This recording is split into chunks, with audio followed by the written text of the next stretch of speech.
वाणी से, शरीर से वो किसी को दुख पहुंचे ऐसी चेष्टा नहीं करता। जो गुरु समर्पित होता है, पहला ब्रह्मचर्य पर, बहुत अमृत है ये। अगर ये अमृत पी लिए तो भगवदामृत, प्रेमामृत, ज्ञानामृत अब कुछ दुर्लभ नहीं है। कोई भी हो, भगवद आश्रय लेकर, गुरु आश्रय लेकर इस अमृत का पान करो। बहुत कठिन है। खान पान, दृश्य, संग, बोलचाल, इनका बहुत प्रभाव पड़ता है आपके संयम पर। यदि आपका खान पान सही नहीं है, आपका देखना सही नहीं है, सुनना सही नहीं है, बोलना सही नहीं है, तो आपका ब्रह्मचर्य सही नहीं होगा। ब्रह्मचर्य को आप एक परम धन के रूप में देखिए तो आपके अंदर क्षोभ पैदा होने लगेगा। जिस खान पान संग से ब्रह्मचर्य नष्ट होता है, उसके लिए वो बर्दाश्त नहीं होगा, नहीं बर्दाश्त होगा। आज हम ब्रह्मचर्य पर महत्व नहीं दे रहे, व्यभिचार पर महत्व दे रहे हैं। किसी का संयोग ये ना हो, अगर आप ब्रह्मचर्य का महत्व नहीं दे रहे तो आप अपने हाथ से अपने आप को नष्ट करते रहेंगे। ये बहुत बड़ी वस्तु है, बहुत बड़ी वस्तु। बहुत जल्दी अध्यात्म में आपका प्रवेश हो जाएगा, बहुत आनंद प्राप्त हो जाएगा। हर रोग, हर प्रकृति के वार को सहने की सामर्थ्य ब्रह्मचारी में स्वयं जागृत हो जाती है। ब्रह्मचर्य का मतलब यह नहीं होता कि बहुत मोटा हो जाएगा, नहीं नहीं, ऐसा नहीं है। ब्रह्मचर्य अध्यात्म शक्ति को पुष्ट करती है। ब्रह्मचर्य हीनता में मोटा हो सकता है। ब्रह्मचर्य हीन हुआ तो चर्बी बढ़ सकती है, मोटापा बढ़ सकता है और स्थूलता आ सकती है, लेकिन ब्रह्मचारी में नहीं आएगी। ब्रह्मचारी में जितना होगा बहुत पावरफुल अध्यात्म शक्ति, संकल्प शक्ति, उसकी शक्ति बढ़ती है। अगर कहीं बाल्यावस्था से कुछ वर्षों तक ब्रह्मचर्य ठीक रखा जाए और प्राणवायु का संशोधन, प्राणायाम होता रहे, तो भगवत चिंतन करने वाले उपासक की फिर ऊर्ध्वगामी ब्रह्मचर्य हो जाता है। बस जहां ऊर्ध्वगामी हुआ, फिर भगवत मार्ग में सहजता आ जाती है। अब वो अधोगामी जो उसकी गति थी, अब वो जल्दी नहीं होगी। ऐसे ऐसे जब कोई उपासक गुरुदेव को आत्मसमर्पण करता है तो ये 16 अध्यात्म की बातें उसके हृदय में जागृत होने लगती हैं। जब कोई उपासक गुरुदेव को आत्मसमर्पण कर देता है तो ये 16 अध्यात्म की बातें उसमें जागृत हो जाती है, सीखना नहीं पड़ता। अगर ये नहीं है तो आपके आत्मसमर्पण में कमी है। आपका अपनापन गुरुदेव से अलग शरीर में, शरीर संबंधियों में कहीं है नहीं, स्वभाव में ये आ जाएगा। पहला ब्रह्मचर्य, भोग वासना का नाश अपने आप ही हो जाएगा। गृहस्थ में है तो अरुचि पूर्वक धर्म का पालन करने के लिए काम का सेवन, अरुचि पूर्वक। एक आंतरिक रहस्य है, यदि आपके अंदर भोग इच्छा नहीं है और आप गृहस्थ धर्म में हैं और ऐसी चेष्टा हुई है, वो अंदर कोई फर्क नहीं डाल पाएगी। जो कामनाएं बांध कर दुर्गति कराती हैं, वो उस उपासक की नहीं हो पाएगी। जो गुरु चरणारविंद में आत्मसमर्पण की हुई है, ये बड़ा सूक्ष्म विषय अध्यात्म का है। इच्छा का ना होना और फिर कोई क्रिया होना तो उसका कोई प्रभाव नहीं पड़ता। कोई क्रिया नहीं हुई लेकिन इच्छा है, उसका प्रभाव पड़ेगा। क्रिया है धर्म पूर्वक हो रही काम की, पर कोई प्रभाव हृदय में नहीं पड़ेगा। ये आंतरिक अध्यात्म का सूत्र है। इच्छा ही बंधन कारक है। जो गुरुदेव का परब्रह्म भाव से आत्मसमर्पण करते हुए चलता है सतमार्ग में, तो पहला लक्षण जागृत होता है कि उसकी भोग वासना पर अंकुश हो जाता है, वो ब्रह्मचर्य पर ध्यान देने लगता है। ब्रह्मचर्य ये समस्त साधनों की नींव है। जिसका ब्रह्मचर्य ठीक नहीं, उसकी दिनचर्या तो एक जैसी बराबर चल ही नहीं सकती। पक्का 2-4 दिन की बात नहीं कहते, राइट टाइम पर बहुत काल तक जिसकी दिनचर्या ठीक चले, पक्का ब्रह्मचर्य ठीक है। नहीं, चल ही नहीं सकता, चल ही नहीं सकता। वो राइट टाइम पर उसकी दिनचर्या बहुत काल तक नहीं चल सकती जो ब्रह्मचारी नहीं। और वो गृहस्थ ब्रह्मचारी ही है जो संतानोत्पत्ति के लिए, केवल भगवत आज्ञा पालन करने के लिए, गृहस्थ धर्म का निर्वाह करने के लिए, वो धर्मयुक्त काम उसकी उपासना में बाधा नहीं पहुंचा सकता। पर व्यभिचार भावना, ये गुरु शरणागत होते ही पहला अंकुश इंद्रियों पर लगता है कि वो भोग वासनाओं से निवृत्त, ब्रह्मचर्य। दूसरा, अहिंसा, मन से या अंदर की। संतोष का मतलब केवल बाहर से नहीं है, अंदर भी विक्षिप्त है तो आनंद है, शांत है तो आनंद है। कोई जान न पावे कि आप विक्षिप्त है, हृदय आपका या शांत है। संतुष्ट एन केन वा, बाहर या अंदर दोनों परिस्थिति में संतुष्ट रहना, जैसी प्रभु की द्वारा इस समय दी स्थिति है। जल रहा है शांत, किसी से कहो मत। आनंदित है, फूलो मत, चुप, शांत, गंभीर, संतोष, अंदर और बाहर दोनों जगह। नवा नंबर है भगवान और संतों के वाक्यों में पूर्ण श्रद्धा। जैसे श्रीमद् भगवत गीता जी, भागवत जी या भगवत प्रेमी महात्माओं के वचन, तो उसमें कोई कुतर्क नहीं। गुरु कृपा पात्र ज्यों का त्यों उस विश्वास पूर्वक उसे स्वीकार करता है। जैसा बोला गया वैसा ही, उसमें अपनी बात लगाना नहीं। जो आत्मसमर्पण नहीं किए होते, दूर की श्रद्धा होती है, उसका कुछ और लक्षण होता है। जितना बोला गया उतना वो पहले अपने अनुकूल निकालते हैं उसमें से, कि ऐसे भी तो हो सकता है, ऐसा थोड़ी होता है, ऐसा होता, और फिर अनुकूल बात वो स्वीकार करते हैं। गुरुदेव या शास्त्र कभी मन के अनुकूल नहीं होते, मन को उनके अनुकूल बनाना पड़ेगा। मन तो बहुत विचित्र है। हम लोग शास्त्र और गुरु के वाक्यों को अपने अनुकूल मन के बनाते हैं। इतने में चल जाए, इतना बता देंगे, इतना छुपा लेंगे, इतना कर देंगे, इतना नहीं करेंगे, इतना अनुकूल है, इतना नहीं। लेकिन जो आत्मसमर्पण किए होता है, वो भगवान और संतों के वाक्यों में ज्यों का त्यों विश्वास उसको होता है। 10वां, वो नींद पर विजय प्राप्त कर लेता है। ये बहुत समय को बर्बाद करने वाली निद्रा होती है। बहुत से ऐसे साधक हैं जो इससे बहुत परेशान हैं। अगर आपका नियम पक्का हो जाए तो आप इस पर विजय प्राप्त कर लेंगे। बाल्यावस्था में जो साधन काल में बहुत परेशान करती है, नहीं माला चल रहा है, जैसे गायत्री अनुष्ठान था तो हमने खुद देखा है, अब वो कब छूट गया माला, अब जप रहे माला, बड़ा गुस्सा आता है, बार बार विघ्न पैदा कर। ये जो निद्रा है बहुत बड़ी शत्रु है साधक के लिए। गुरु शरणागत का नींद पर विजय प्राप्त हो जाती है, ऐसा है। हम अपने सदगुरुदेव भगवान की दिनचर्या देखी, वहीं रह करके, वहीं रहे ना, काफी समय तक गुरुदेव भगवान के पास ही रहे। 1 बजे रात्रि तक पूज्य महाराज जी भजन करते थे। रात्रि में दर्शन के आके थोड़ा जो कुछ श्री जी को शयन भोग लगाया, शयन कराया, और जो पाया 2 रोटी राजभोग में दिन में। आज भी महाराज जी अपने एकर कमल से 2, आजीवन का पूरा नियम है, 2 बनती भोग लगती। रात्रि में 1 बजे तक, 1 बजे के बाद लेट गए, 4, सवा 4 उठ गए। ये हमने बराबर की दिनचर्या देखी, बराबर की दिनचर्या। अपनी दिनचर्या को इतना सीमित नींद में लाओ कि कम समय नींद में जाए। जो बहुत गृहस्थी की मेहनत करते हैं तो उनको 6 घंटा सोना ठीक है, लेकिन साधकों को 6 घंटा सोना ठीक नहीं है। आप लोग देखो कितना सोते हैं। कितने ऐसे साधक हैं जिनको हम मन से प्रणाम करते हैं, देखो बन के तैयार हो गया है, पूरी रात साधक, नौजवान साधक है। जब सब सोते हैं तब वो लगे, कोई कीर्तन कर रहा है, अखंड कीर्तन चलता है। जगो, कब तक सोते रहोगे? ये नींद का शत्रुवत व्यवहार है आपके जीवन को नष्ट करने का। बहुत इस पर बहुत लड़ा गया है नींद पर। सच्ची कहते हैं, ये दरिद्रता है, ये बहुत बड़ी जीवन की हानि है। आपका शरीर अस्वस्थ रहेगा, आपके सब अंग जो क्रियाशील होने चाहिए, आप सुषुप्ति में आप उन जीवन को, जीवनी शक्ति को नष्ट कर रहे।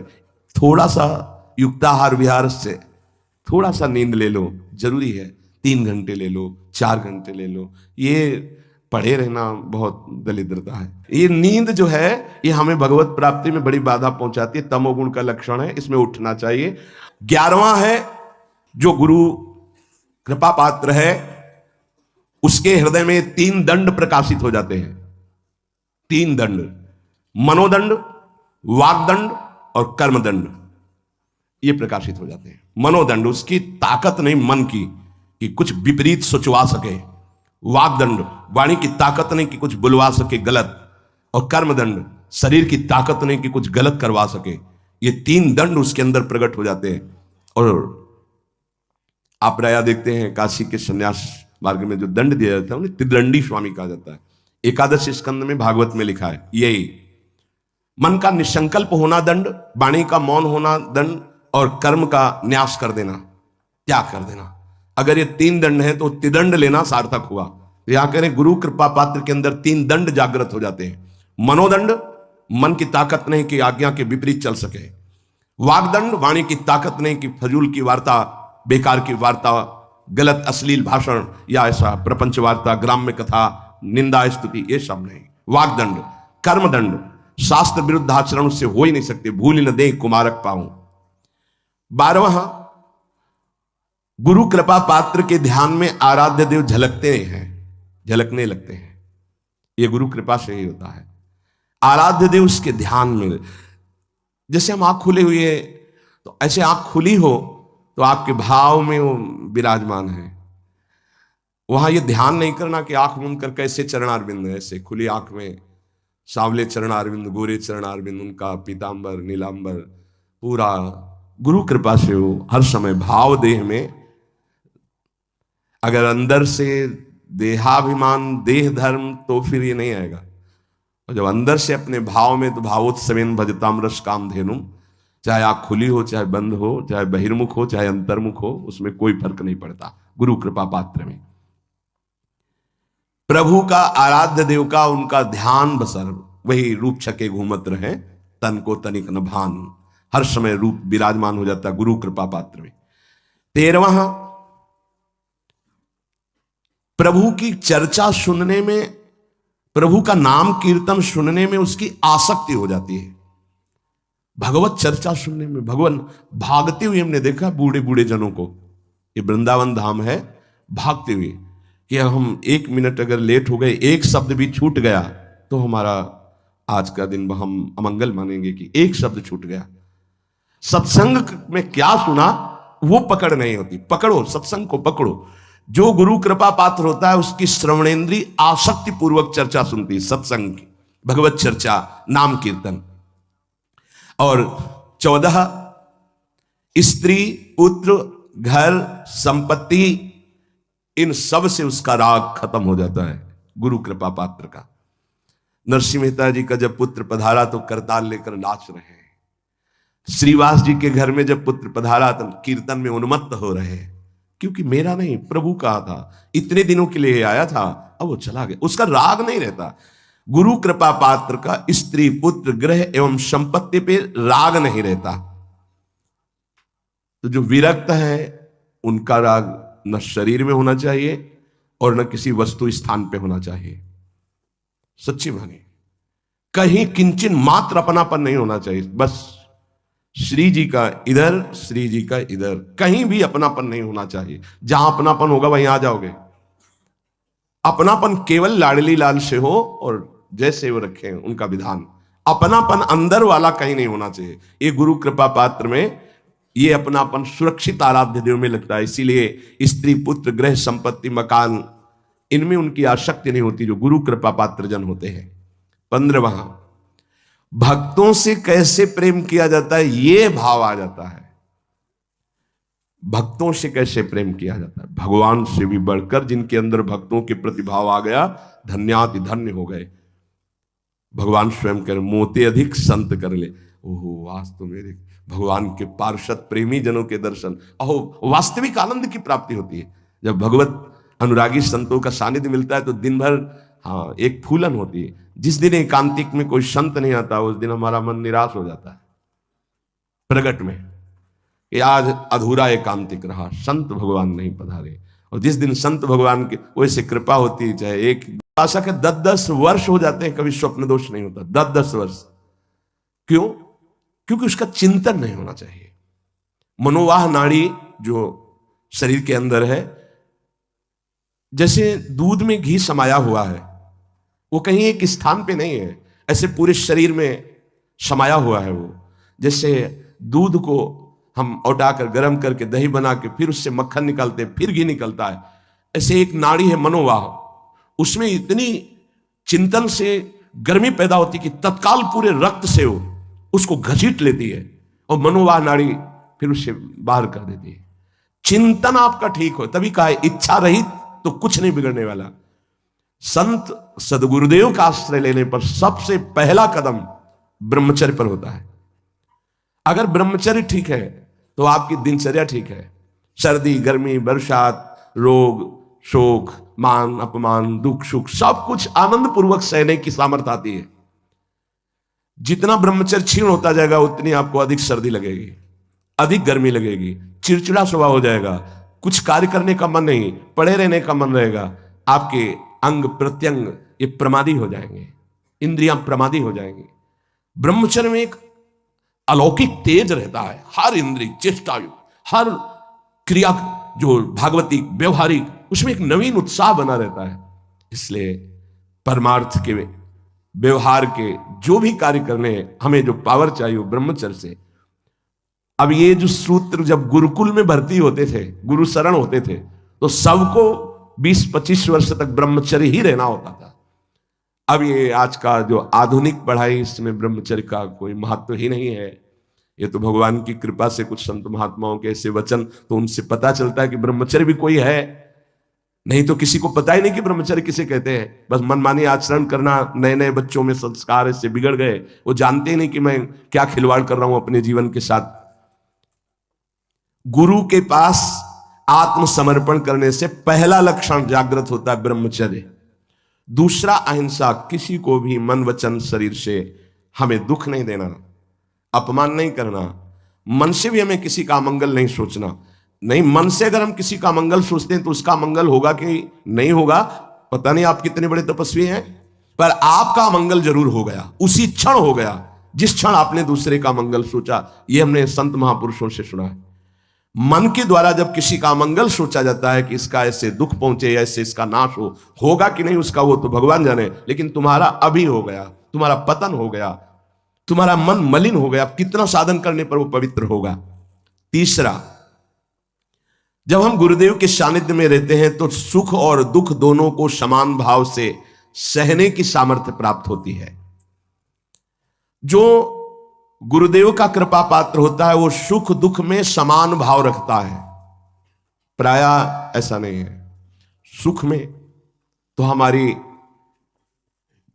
अनुकूलता रहती है तो गुरु बुद्धि बनी रहती है या कृपा है हम पर ऐसा, लेकिन जब दुख आता है तब गुरुदेव की कृपा है, प्रभु की कृपा है और हम आनंद पूर्वक उस दुख को सहें। ऐसी क्षमता केवल गुरु को आत्मसमर्पण करने वाले पर ही अवतरित होती है। ये क्षमता उतरती है, ये सामर्थ्य है अंदर, दुख सुख को सहने की सामर्थ्य। किसी भी स्थिति में मतलब ऐसा स्वभाव हो जाता, किसी भी स्थिति में कदम पीछे हटाना ये उसी सूरवीर योद्धा के स्वभाव में नहीं होता जो अध्यात्म का गुरु समर्पित पथिक होता। किसी भी स्थिति में ये हर समय नवीन उत्साह, हर दुख को सहकर अपने लक्ष्य पर रहना, अपनी दिनचर्या पे रहना, ये सुख दुख को समान भाव से सहना। सुख में तो सब जय जय बोल रहे हैं, जब दुख में जय बोले और सुख दुख समान स्थिति, जैसी दिनचर्या तुम्हारी सुखद वैसी दुख परिस्थिति में भी वैसी ही दिनचर्या,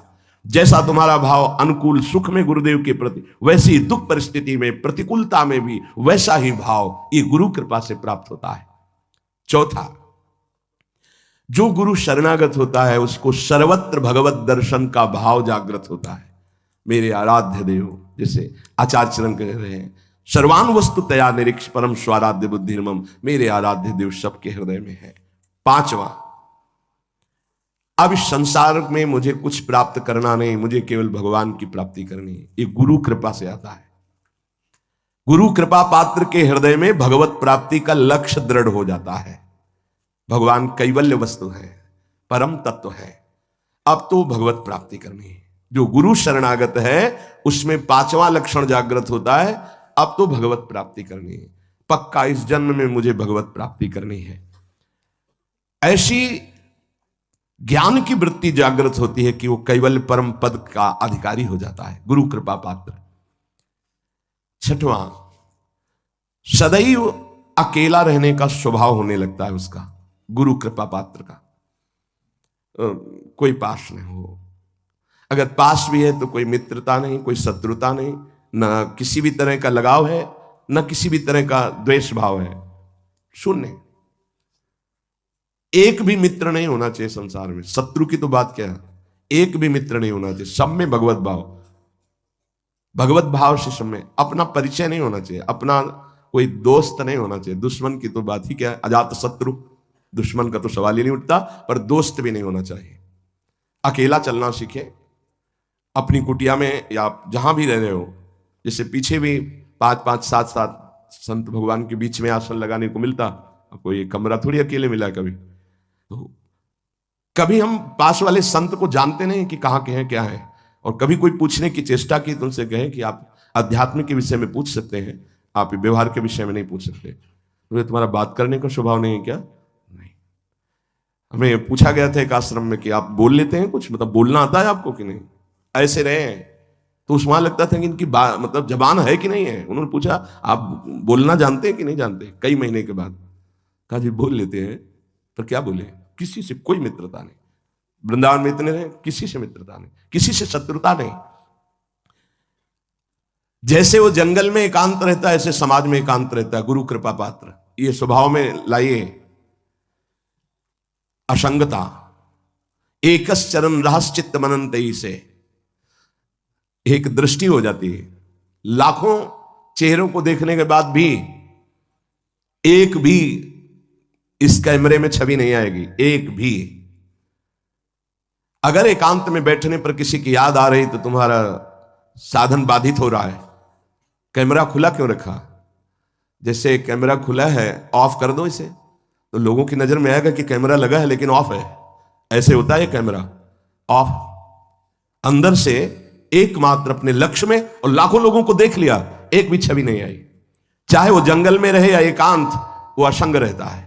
गुरु कृपा पात्र, मृदु व्यवहार, किसी से मित्रता नहीं, किसी से शत्रुता नहीं।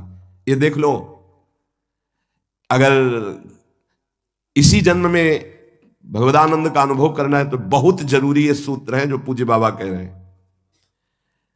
7वां, अपरिग्रह। उसका संचय करने का स्वभाव नहीं है, संचय करने के स्वभाव से वो रहित हो जाता है। जब जो आवश्यकता होगी प्रभु दे देंगे, संचय क्या करना है। और आप दें या ना दें हमारी चिंता नहीं। वो कह रहे हैं योगक्षेमम वहाम्य, हम वो खुद देखें।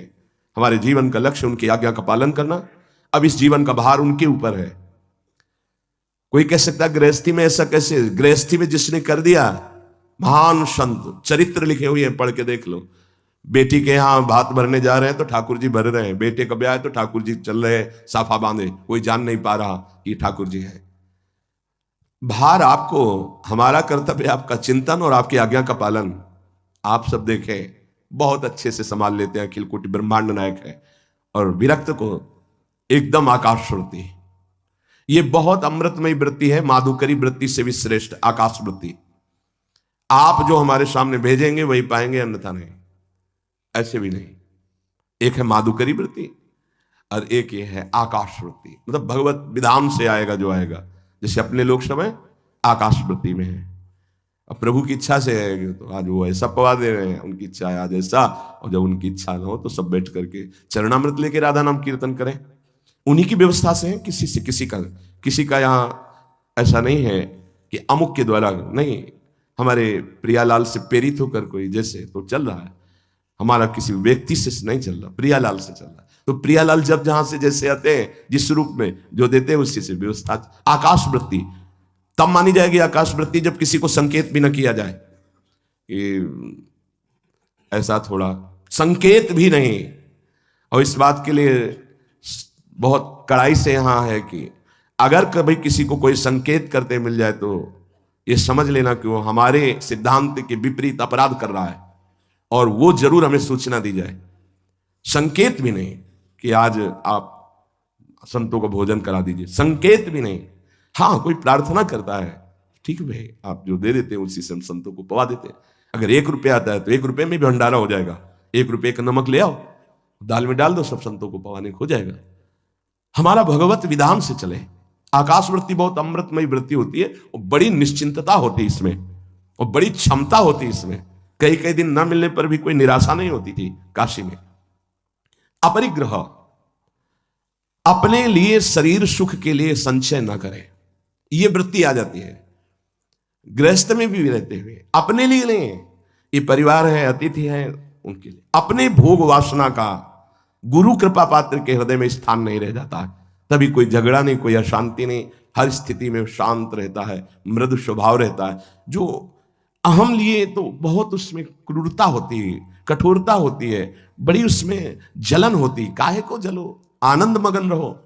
अपरिग्रह, आठवां परम संतोष उसके हृदय में जागृत हो जाता है। क्यों? क्योंकि उसको ये बोध हो जाता है कि अनंत ब्रह्मांडों का स्वामी प्रभु वो मेरा है। जिस समय जैसी परिस्थिति उसको संभालना बहुत अच्छी तरह, सच्ची कहते हैं, आप केवल निश्चिंत होकर शरणागत रहें, बहुत अच्छे से व्यवहार कराते हैं। हमें तो देख के आश्चर्य होता है। एक एक वस्तु को संभालना उनका कार्य, एक एक हर जगह श्री जी की कृपा और श्री जी का विधान दिखाई देता है कि ओहो कैसा उनका विधान है, कैसा उनका मंगल विधान है। आठवां है कि गुरु कृपा पात्र के हृदय में संतोष जागृत हो जाए। संतोष ये बहुत बड़ा धन है। बिन संतोष न काम न साही, वो अछत काम सुख सपने नाही। जैसी परिस्थिति उसमें संतुष्ट रहना। संतुष्ट एन केनवा, बाहर की दो संत भगवान आए पर दर्शन हो जाते हैं, पर बाई चांस कभी अगर दर्शन ना हुए तो हृदय जलता है कि हमारा ठीक है उपदेश सत्संग सब, लेकिन संत दर्शन, संत भगवान कृपा करके पधारे, ये जीवन की हमारी उपलब्धि है। जो प्रभु मोहि अनुग्रह की ना तो तुम आई दरस हठ दीना। अपनी तरफ से आकर जब दर्शन देते हैं तो मन नाच पड़ता है, मेरे प्रभु मेरी लाडली लाल की कृपा ना होती तो संत दर्शन कैसे देते आकर। भक्तजनों से प्रेम, भक्तजनों का आदर, भक्तजनों के प्रति भाव, ये गुरु कृपा से आता है। गुरु सोई जो साधु सेवावे और साधु सोई जो विषय छुड़ावे, हरिराम व्यास जी ने कहा। और 16वां चराचर जगत के प्रति सेवक भाव अपना प्रकट हो जाना। जैसे गोस्वामी जी, सीय राम मैं सब जग जानी, करो प्रणाम जोरी जुग पानी।